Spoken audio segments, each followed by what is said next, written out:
Resuming debate, the honourable member Kitchener South Hespeler. Madam Speaker, thank you so much to the previous speaker for her very heartfelt speak addressing this bill. I'm honoured to rise in this House to speak about such an important bill. I would like to thank the member from Longueuil, Charleroi, for the work she has done to create this bill, educate members in the public about how vital this legislation is, and for advocating for the protection of firefighters all across our country.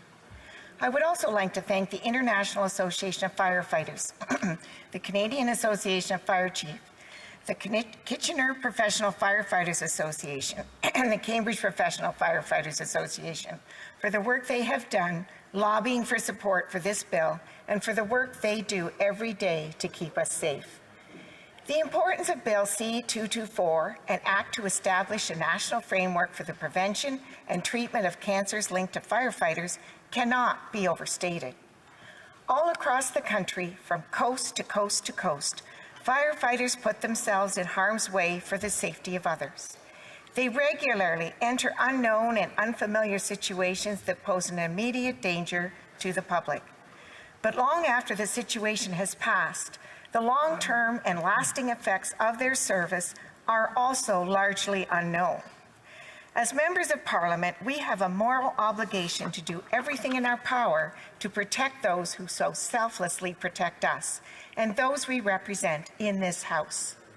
With this bill, it will ensure that no matter where a firefighter is serving, that at least some of the long-term threats posed to them will be recognized equally, whether they are responding to a car accident in British Columbia, a structural fire in the Yukon, or a hazardous materials incident in Newfoundland. The risks of cancers posed to them because of their service will be recognized. It is heart-wrenching to consider how many mothers have lost sons and daughters, how many spouses have lost partners, and how many children have lost parents because of occupational cancer. More than 85% of all duty-related deaths among firefighters are caused by occupational cancers, a prevalence of roughly 3 times more than the average Canadian. And although progress has been made by this government to limit the chance of exposure to harmful chemicals that are known to be carcinogenic, a national framework is necessary as it will help address the threats faced by substances where we do not know what exposure could lead to all across the country. For firefighters, exposure to a harmful substance can occur at any time of day, but a physical reaction to this substance can occur at any point in their life. The recognition of occupational cancers for firefighters has been a struggle for far too long.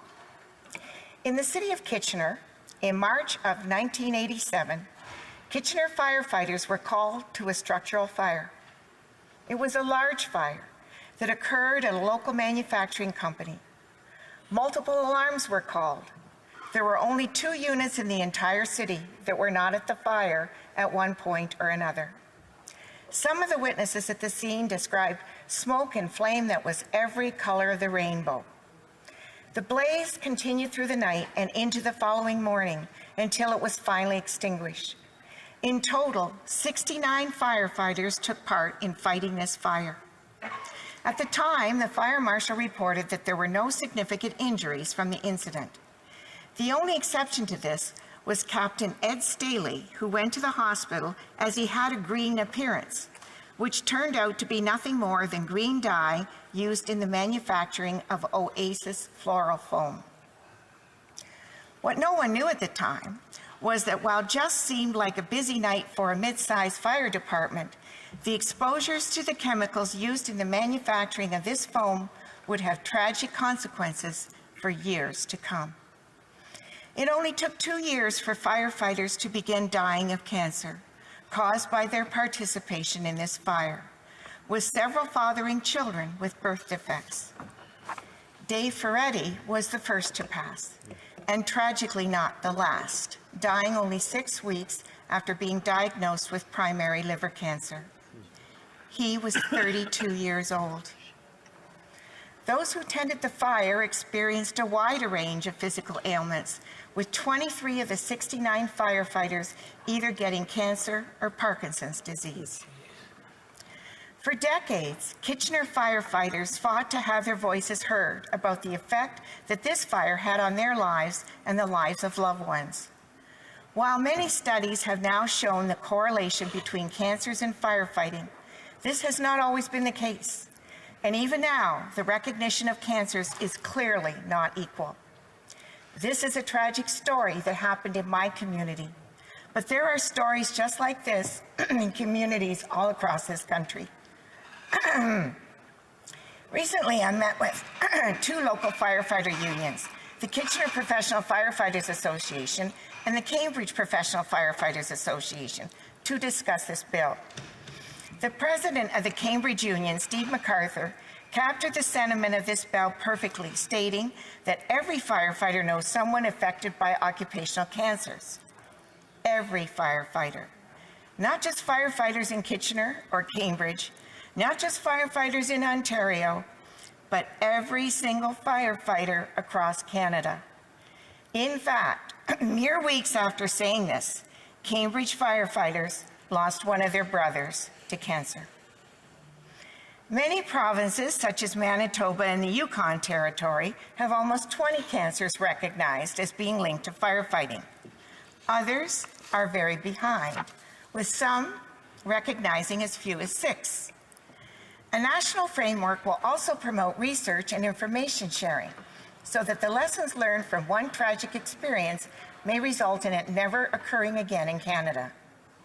We must also ensure that those cancers affecting female firefighters are also acknowledged and recognized, particularly important as more and more females are joining this band of heroes. This means ensuring that cancers unique to women, such as breast, ovarian, and cervical cancer, must be recognized everywhere in Canada, and that all measures possible must be taken to protect them, such as having proper fitting equipment.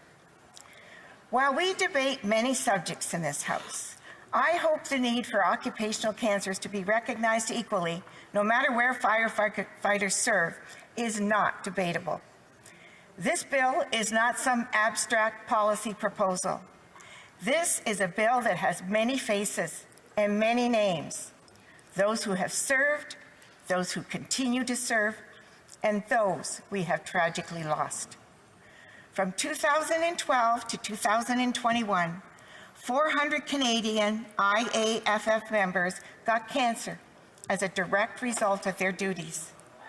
This is by far the #1 cause of line-of-duty deaths in Canada.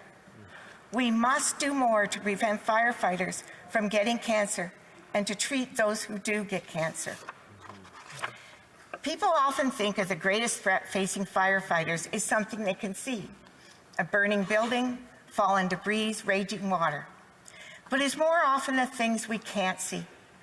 That is why the other part of this bill is so important, designating the month of January as Firefighter Cancer Awareness Month. This will help increase awareness and educate people about this most serious threat that firefighters face. The ability to identify symptoms early and knowledge about the occupational hazards present when performing duties are necessary for reducing the number of firefighters affected by occupational cancer. By dedicating an entire month towards firefighter cancer awareness, we can help ensure that there is a meaningful dialogue about this terrible reality and make sure that the public prioritizes protecting firefighters everywhere from occupational cancers. Firefighters are heroes. They run into danger while the rest of us run away. They put their lives on the line at great personal risk. Unfortunately, all the risks they are exposing themselves to are not known at the time, and often the damage from unknown toxins, etc., only manifests itself years later. Firefighters have our backs. I urge all members of this House to support Bill C-224 to ensure that firefighters know that Canadians have their backs. Bravo.